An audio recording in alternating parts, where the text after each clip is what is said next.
আরোহী, কিছু বলো। তুমি কি আমার সাথে রাগ করেছো? আরে বাবা সরি, তুমি ঘুমিয়েছিলে তাই আমি তোমাকে না বলেই বাইরে গিয়েছিলাম। এই বলে সে বিছানায় শুয়ে পড়ে। আরোহী, তোমার মাথায় এই গোলাপ ফুল কোথা থেকে আসলো? এটা তো এখানে ছিল না। এটা বলে সামার মাথা থেকে গোলাপটি সরিয়ে ফেলে আর মায়া তার দিকে ফিরে তাকায়। এটা দেখে সামার খুবই আতঙ্কিত হয়ে পড়ে। মায়া, তুমি তুমি তো।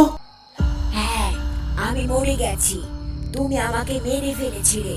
2 বছর আগে তুমি আমাকে এই খামার বাড়ির বাগানে গোলাপ গাছের নিচে দাফন করে দিয়েছিলে। কেন সামার?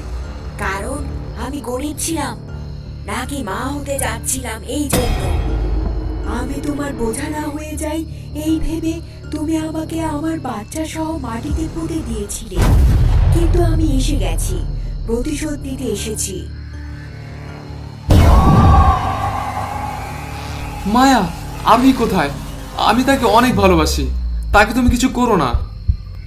আমি জানি তুমি তাকে অনেক ভালোবাসো, কিন্তু আমিও তোমাকে অনেক ভালোবাসতাম। তবু তুমি আমাকে মেরে ফেলেছিলে, আর এখন আরোহীকেও মেরে ফেলেছো। মানে? মানে নিজের সাধু বাবা যাকে জ্বালিয়েছে ওটা আর কেউ নয়, আরোহী ছিল। না, এটা হতে পারে না। হ্যাঁ, যখন তুমি সাধু বাবার সাথে দেখা করতে গিয়েছিলে তখন আমি আরোহীকে বশ করে ফেলেছিলাম। বশ হওয়া আরোহী আমার দাফন করা মরদেহ তুলে বের করে এবং বিছানায় এনে শুয়ে দেয়, আর সে আবার বাগানে ফিরে যায়। আরোহী সেই গর্তে শুয়ে পড়ে। তারপর আমি আমার শক্তি দিয়ে তাকে আমার রূপ দিয়ে দিই এবং মাটির ভেতর দাফন করে দিই। কি?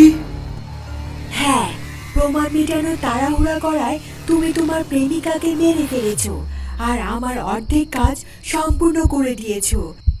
হা হা হা হা হা। না। হ্যাঁ, তুমি ওই সাধু বাবাকে মেরে তুমি তোমার নিজের জীবন বাঁচানোর পথ বন্ধ করে দিয়েছো। আর এখন আমি তোমাকে মেরে এই কাহিনীকে শেষ করে দিব। না মায়া, দয়া করে আমাকে মাফ করে দাও। আমি মানছি টাকার লোভে আমার একটু ভুল হয়ে গেছে, কিন্তু তুমি আমাকে এইবার মাফ করে দাও। আমি পুলিশের কাছে গিয়ে সব সত্য প্রকাশ করে দেব আর আত্মসমর্পণ করে দেব। না না না। মায়া সামারের পাশে আসে